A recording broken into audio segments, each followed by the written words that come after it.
In today's video, I'm going to teach you how to sign into YouTube on any smart TV. By the end, you will be comfortably signed in and ready to watch your favorite channels without having to search or type with the remote every time.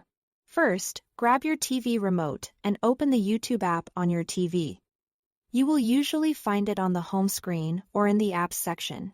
If you don't see it right away, look for a search icon and type YouTube. Make sure your TV is connected to the internet before you begin, since the sign-in process needs a stable connection.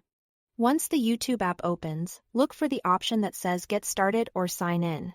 Select that, and when it gives you ways to log in, choose Sign In with your phone. This is the fastest, most secure method because it uses your phone to confirm your account rather than asking you to type an email and password with the remote.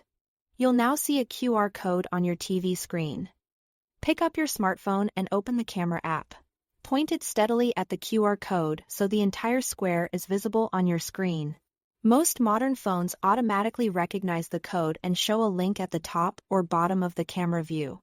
If you don't see a link right away, hold the camera a little closer or farther and keep it steady for a few seconds.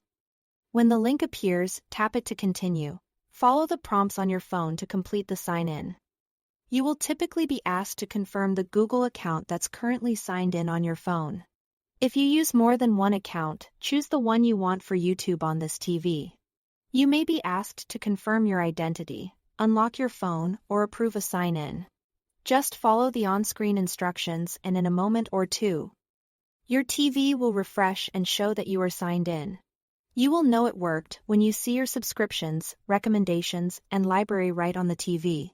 If something doesn't appear to work on the first try, double-check that your phone has internet access and that your TV's YouTube app is up to date.